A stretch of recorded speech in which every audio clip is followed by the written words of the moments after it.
బాప్తిస్మము యోహాను అరణ్యంలో ఉండిన పాప క్షమాపణ నిమిత్తము మారుమనసు విషయమై బాప్తిస్మము ప్రకటించుచు వచ్చెను. అంతటా యూదయ దేశస్థులు యెరూషలేముల వారు బయలుదేరి అతని యొద్దకు వచ్చి తన పాపములు ఒప్పుకొనుచు యోర్దాను నదిలో అతని చేత బాప్తిస్మం పొందుచు ఉంది. హల్లెలూయా.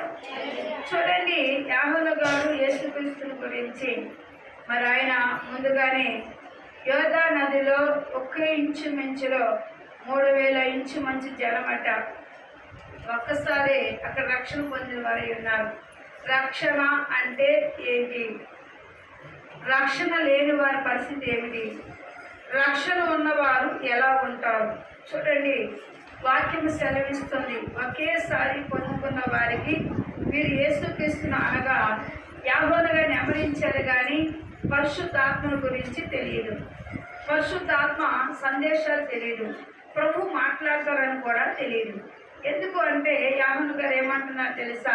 నా వెనక వచ్చేవాడికి చెప్పులు ఇప్పటికైనా నేను పాత్రను కాదు. ఇదిగో నేను ఈ రక్షణ ఇస్తున్నా, నీటి బాప్తిస్మం ఇస్తున్నా అన్నాడు. నీటి బాప్తిస్మం అంటే ప్రియులారా తెలియదట. పరిశుద్ధాత్మ దేవుడు మాట్లాడాలంటే ఇంతకు ముందు మనం చదివాం నిర్గమాకాండం 15:26 మరి మీరు నా ఎద్దకు రండి, నేను స్వస్థపడతానని చెప్పారు.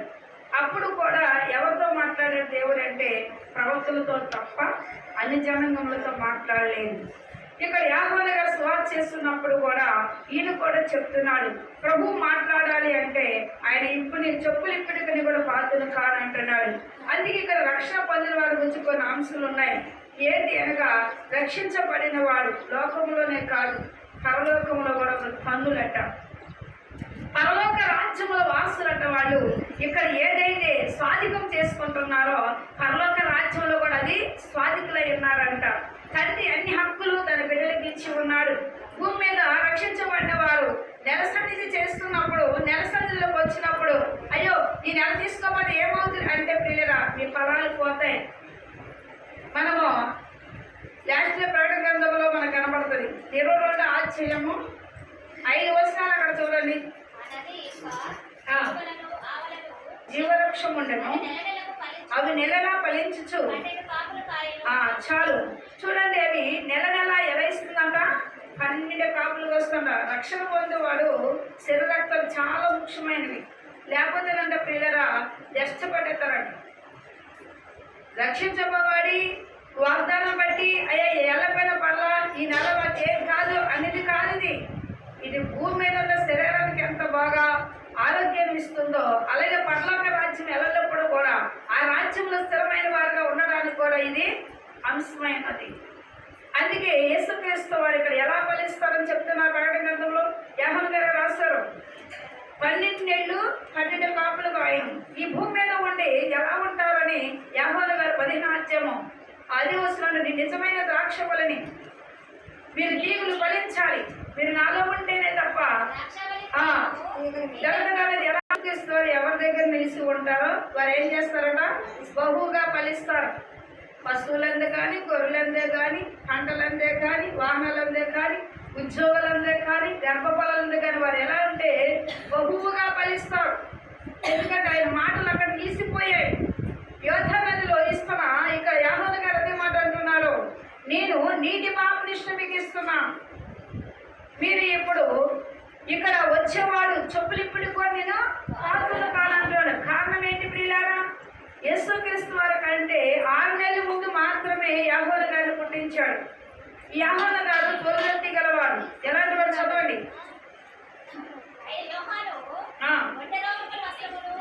వంటి రోమ వస్త్రములు మొల చుట్టూ కోలిదట్టిలు ధరించుకున్నవాడు, అడవి తేనెలు మిడతలను తినేవాడు.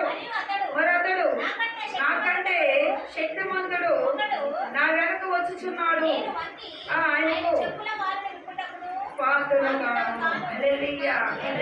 చూసారా? ఇక్కడ ఏమంటున్నారు తెలుసా? నేనేమేం తింటాను అంటున్నారు. ఇవన్నీ యేసుక్రీస్తు తిన్నారా? యేసుక్రీస్తు ఏం తినలేదు. మరి అవన్నీ నేను తిన్నాను, మనం మిడతలు తిన్నాడు అంట. చూసారా? హల్లెలూయా, హల్లెలూయా. చాలా అద్భుతమైనవి ఏంటంటే ఆ పురుగులని ఎలా ఒలుచుకుంటారంటే ఏ చెనకాయలాగా ఒలిచి తింటారంట. ఎలా తింటారు? ఏ చెనకాయలాగా. దాని ఏదో తలకాయ ఒక గుళక, దానికి తోక ఒక గుళక, దాంట్లో ఉండేది ఏ చెనకాయ ఏదైతే మనకి 2 గింజలు కలిసి ఉంటే ఎలా ఉంటుందో అది కూడా అట్లా ఉంటుందంట. అంటే ప్రియారా వాక్యం సెలవిస్తూ ఉంది. మరి తోలు దట్టీలు కట్టుకున్నవాడు, ఏం దట్టీలట? తోలు దట్టీలు. అతను వస్త్రాలు వేయలేదు. ఏమేశాడు? తోలు. ఏ తోలు? చూడండి, డబ్బు మోగెత్తున్నాం మనం, మోగెత్తున్నాం లేదా? అదే తోలు మా గ్యాప్ తోలా. దేవుని స్తోత్రం, హల్లెలూయా. ఏదో ఒక తోలే, దేవుని స్తోత్రములు, హల్లెలూయా. ఏ తోలైనా పర్వాలేదు, ఎందుకంటే దాన్ని సానబెట్టి శుద్ధి చేసి దాన్ని వాడుకున్నాడు. చూడండి, మన తోలు దేనిగా ఉపయోగపడుతుందా? మట్టిలో వచ్చిన మట్టిలోకి వెళ్ళిపోద్ది. మరి అది ఎంత శ్రేష్టమైనవి అని వాగ్దానం చూస్తే వస్త్రములుగా వాడబడతాయి, దానికి రొమ్ముగా వాడబడింది, దానికి అనేక అనుభవాలు ఉన్నాయి. అది బాగా రొమ్ముగా వాడబడదానికి చిక్కతోలు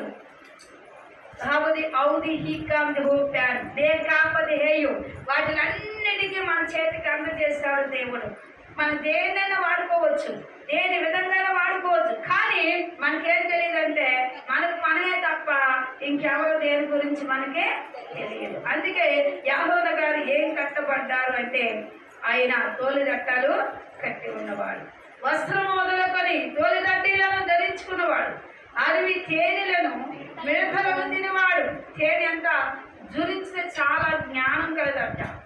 చంటి పిల్లలు ఏ విధమైన 3వ దినమే అక్కడ పుట్టేవాడు ఇప్పుడు బాగా 4 సాగుతున్నారు. పుట్టినట్టును వాళ్ళ అమ్మ కడుపులో ఉండగానే అది ఏం చేస్తారంటే త్వరగా పాలు పెట్టే వచ్చేసాను అంటున్నారు. మరి వాడికి పాలు పెట్టక ముందే అది ఏం వేస్తున్నారంటే తేనె వేస్తున్నారు. తేనె ఎందుకు సాదృశ్యం అంటే వాడు తల్లి పాలను పట్టడానికి, ఆ తీపిదానం ఎరగడానికి. తీపిని చూస్తే వాడు ఏం చేస్తాడంటే పాలను పట్టుకొని తాగుతాడు. ఇంత తీపి ఉంటుందా అని. అది గర్భంలో ఉన్నప్పుడు అది తెలియదు ఎంత తీపిగా. భూమి మీదకి వచ్చాడు కాబట్టి తినవలసిన అవసరం వచ్చింది. అందుకే ఇతను జ్ఞానంలో పెంచుకోవడానికి తేనెని త్రాగేవాడు. హల్లెలూయా, హల్లెలూయా. చాలా మంది ఇళ్లలోని ఉదయం కాలం ముందు లేసినప్పుడు ఆ తేనె తాగుతారా? ఎంతమంది? తాగేవాళ్ళు చెయ్యొద్దాం. మరి తాగుతారని చెప్తున్నారు అంతే. మా ఇంట్లో ఎప్పుడు తేనె ఉంటుంది, నేను ఎప్పుడు ఒక బొట్టు కూడా నోట్లో వేయలే. దేవుని స్తోత్రం, హల్లెలూయా. ఎక్కువగా తేనె తాగేది నా పెద్ద కొడుకే. పట్టు తేనె తెచ్చుకుంటాడు, ఉంచుకుంటాడు, పట్టు తేనె తెస్తాడు, ఉంచుకుంటాడు. ఏం చేస్తానో నాకు తెలియదు. దేవుని స్తోత్రములు, హల్లెలూయా. తేనె తాగేవాడు జ్ఞానాన్ని పెంచుకుంటాడు. తేనె దేనికి సాదృశ్యము? యేసు నామానికి సాదృశ్యము. యేసు నామము ఎలాంటిదంటే మధురమైనది అంట. హల్లెలూయా, హల్లెలూయా. అందుకే ఇక్కడ ఏం తాగారు? అడవి తేనెలను మిడతలను తినేవాడు. మరి అతడు నాకంటే శక్తివంతుడు, నా వెనక వచ్చి వాడిని వంగి ఆయనను చెప్పులు వాసులను ఇప్పటికైనా పాత్రను కానన్నాడు. హల్లెలూయా. యేసుక్రీస్తు రాకడ గురించి మనం చూస్తే ప్రభు ఈ భూమి మీదకు వచ్చారు. మార్కు సువార్త అధ్యాయములో 3వ అధ్యాయం 10వ వచనం ప్రియులారా, సమాజ మందిరములో ఆయన మరలా ప్రవేశింపగా అక్కడ మోస చేయగలవాడు ఒకడుండెను. అచ్చటి వారు ఆయన మీద నేరం మోపవల నుండి విశ్రాంతి దినమా వాటిని స్వస్థపరిచినేమో అని ఆయనను కలిపెట్టుచూ ఉండేది. హల్లెలూయా, హల్లెలూయా. మనం చేసే పని మనకు తెలియకపోయినా మనల్ని చూసేవారంట వాళ్ళు ఎప్పుడు కనిపెడతారంట. వీళ్ళు ఎక్కడికి వెళ్తున్నారు, వీళ్ళు ఏం చేస్తున్నారు, ఏ టైంకి వస్తారు. వీళ్ళు టైం టేబుల్ ఎవరు వేసుకుంటున్నారు? పక్కన వేసుకుంటున్నారు. నేను ఆలోచించని నువ్వు అడవికి వెళ్ళిపోతున్నావు, నీకు తెలియదు. నువ్వు డ్రెస్ వేసుకుంటున్నావో, చీర కడుతున్నావో, లేకపోతే ప్యాంటు చెప్పి ఏది వేసుకుని నీకు తెలీదు. నీకు ఏది కావాలో చేసుకుని వెళ్ళిపోతాం. ఈ దయమానమైన బోధ ఆయన కార్యం చేయడానికి ముందే చెప్తాడు, చెప్పిన తర్వాత అన్నీ చేస్తాడు. ఇలా చెప్పుకుంటా ముందు చెప్తూ ఉంటాడు అంతే, తర్వాత చేసుకుంటూ వెళ్ళిపోతూ ఉంటాడు. చెప్పిన మాట ఎవరైతే వింటారో గ్రహించుతారో లేదని ఆ హృదయం తట్టు చూస్తాడు. వీళ్ళు ఏం లేదని వాళ్ళు పక్కన పెడతాడు. ఉన్నాయి కొంతకాలం దేవుని స్తోత్రములు హల్లెలూయా విన్నారనుకోండి. వెంటనే ఇరకాయలు ఈ హృదయాలు ఎలా ఉన్నాయి చూద్దామని జనసమూహం అంతా కూర్చోబెట్టి చూచి అంట అవగత చేయగల వాడిని తేమన్నాడంట. ఆయన లేచాడు. ఆయన ఆజ్ఞాపించగా వస్తేయగలవాడు చెయ్య స్వస్థత వచ్చింది. దేవుని స్తోత్రములు హల్లెలూయా. అప్పుడు వీళ్ళు కలవరపడుతున్నారు కదా, ఏమన్నాలో తెలియట్లేదని ఇప్పుడు అంటున్నారంటే యేసు ప్రభు, ఇదిగో మేలు చేయడం ధర్మమా కీడు చేయడం ధర్మమా చెప్పన్నాను. మేలంటే ఏమనుకుంటాడో కీడంటే ఏమనుకుంటాడో. మనం ఏమంటాం, మనం అనుకున్నాం అంతవరకే, ఇప్పుడే రాకూడదు. అలా ఎంతమంది ఉంటారు హృదయాల్లోని సంఘంలో కూడా అంటా అన్నం ఎందుకు వచ్చింది. ఇప్పుడు నేను నలుగురు అన్నాను అనుకో, వాళ్ళు ఏమనుకున్నా సిగ్గుపడతాను. నాకెందుకు వచ్చింది, నా గురించి చెప్తాడు. ఆయన పైన చూడటం లేదు, కూర్చున్న కానీ చేసి చూస్తున్నాడ, హృదయాన్ని చూస్తున్నాడంట. ఏ బిడ్డలు ఏ తలాపు కలిగి ఉన్నారో ఆ హృదయం వైపు చూస్తున్న దేవుడు వారి హృదయంలో ఉన్న అవమానమైనవి వాళ్ళు అవమానపరచాలని కాదు, వాళ్ళకున్న ఆటంకాలు ఏవైతే వాళ్ళకి ఆటంకపరుస్తున్నాయి ఆయన చూడట్లేదు కదా, అది తీయడం కోసమే ఈ కార్యం చేశాడంట అక్కడ. హల్లెలూయా హల్లెలూయా. ఇక్కడ అంటున్నాడు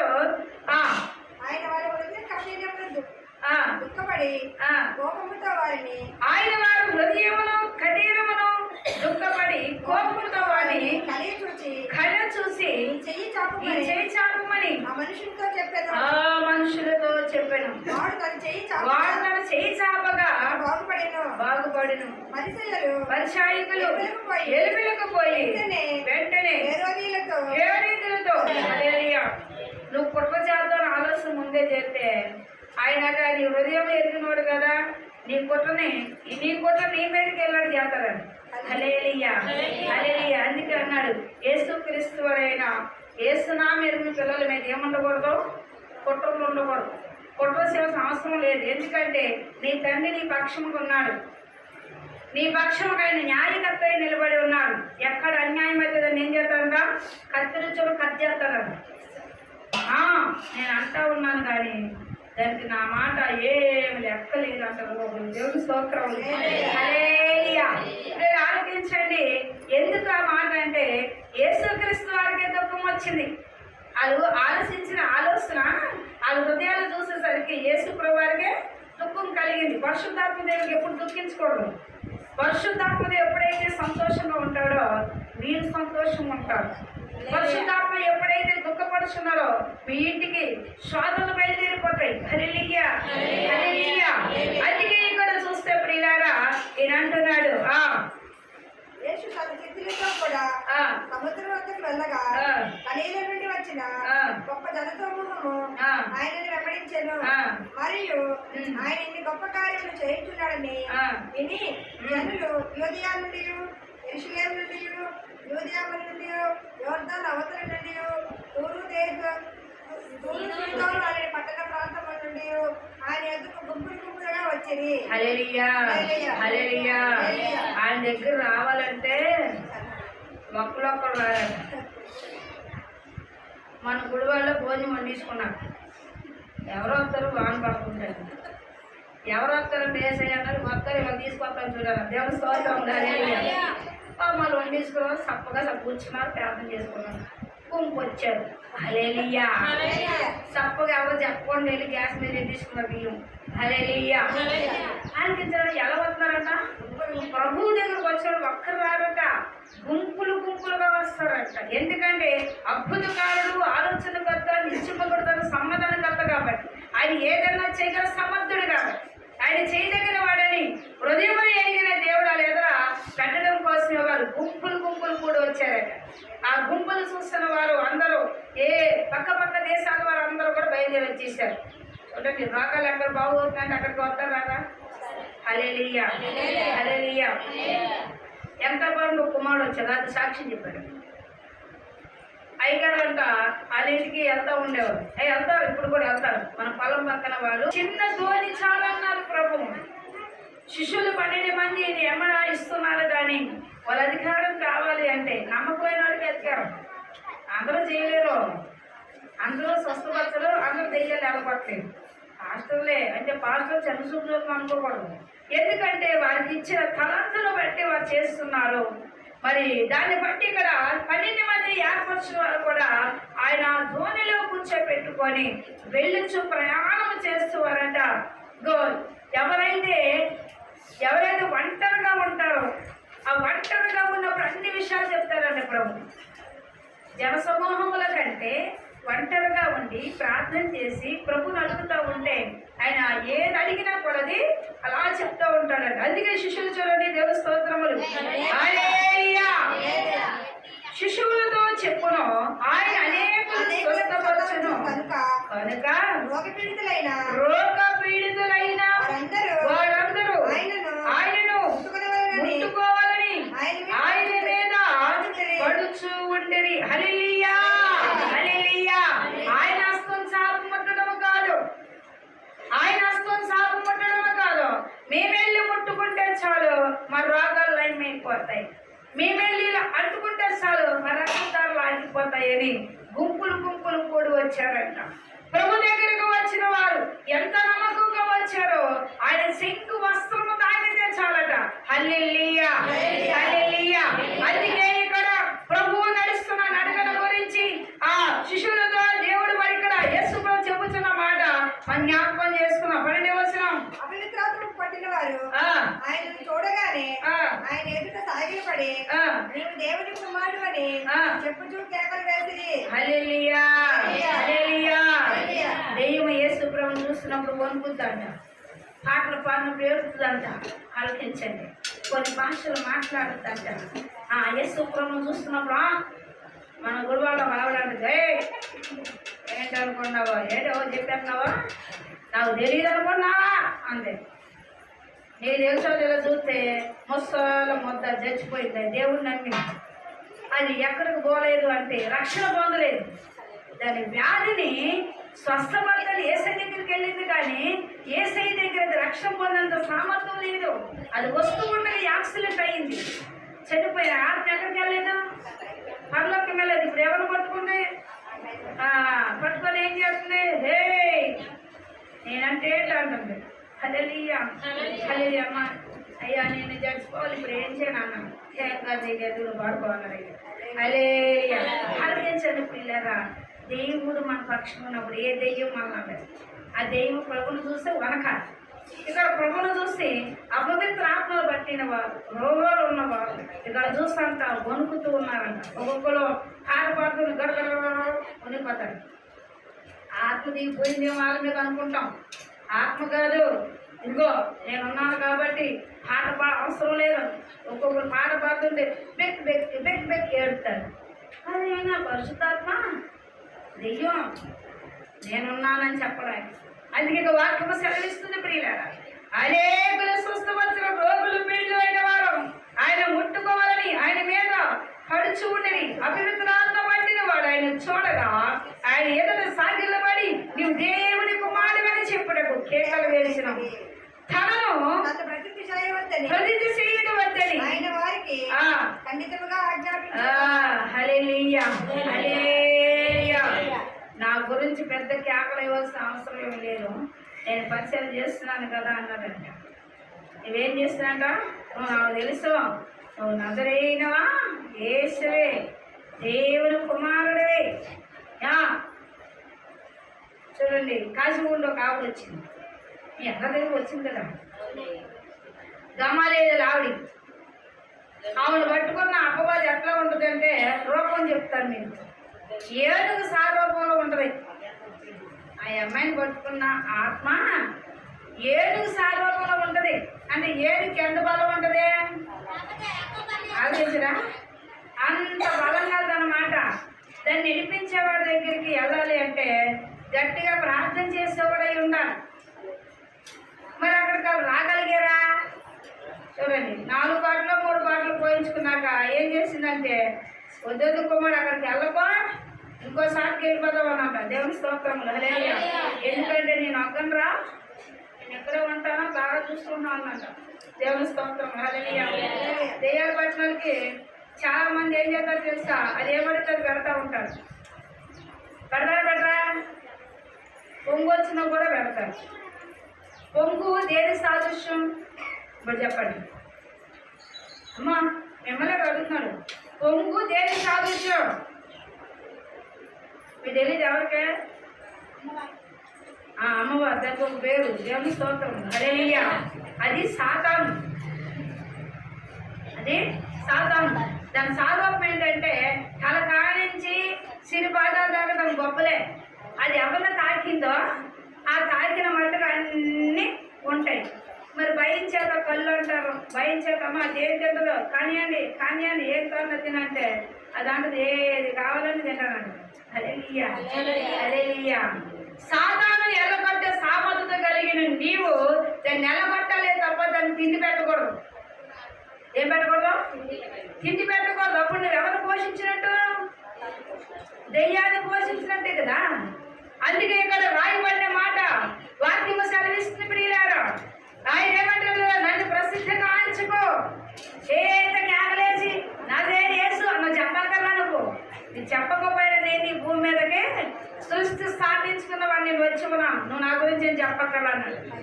ఎందుకు చెప్పొద్దన్నాడు పిల్లలంటే దేవుని స్తోత్రములు, హల్లెలూయా. నా గురించి పెద్ద కేకలైతే నేను ఉంచేస్తాను నువ్వు అనుకున్నావేమో, నువ్వు అసలు ఆ కేకే నా దగ్గర ఎత్తొద్దన్నాడు.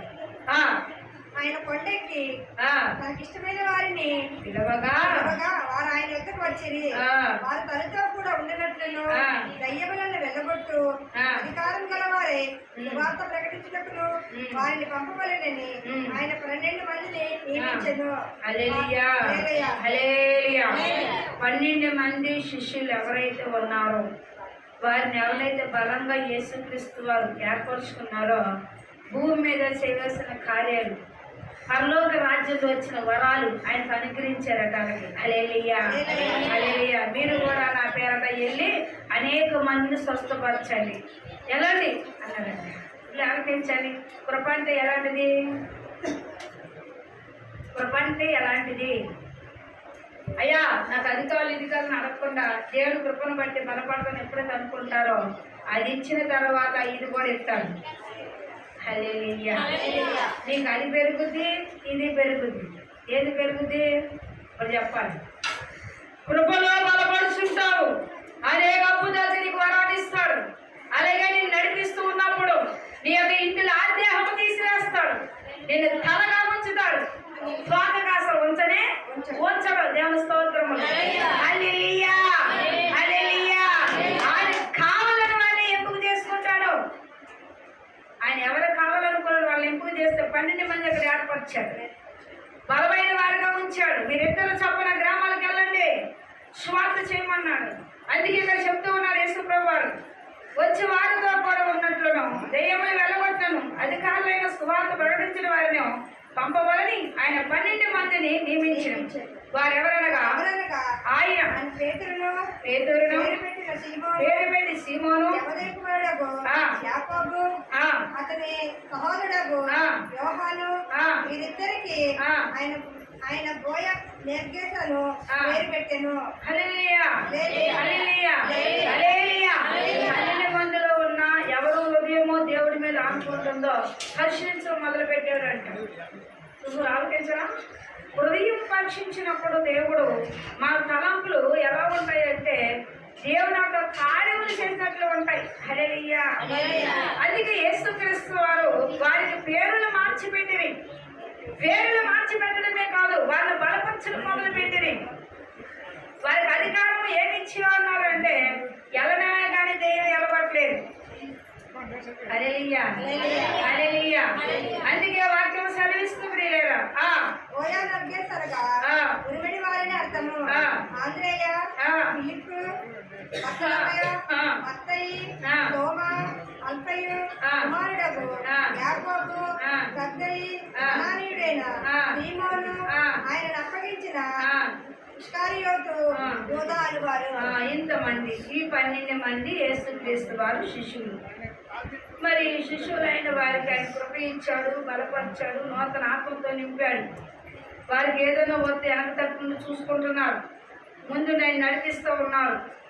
వీళ్ళు కూడా ప్రభు ఎలా ఎలా అద్భుతాలు చేస్తారు వెనకమని నడుస్తూ ఉంటారు.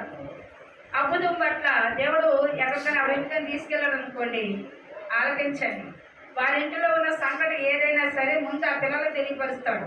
హల్లెలూయా, హల్లెలూయా. ఎందుకు?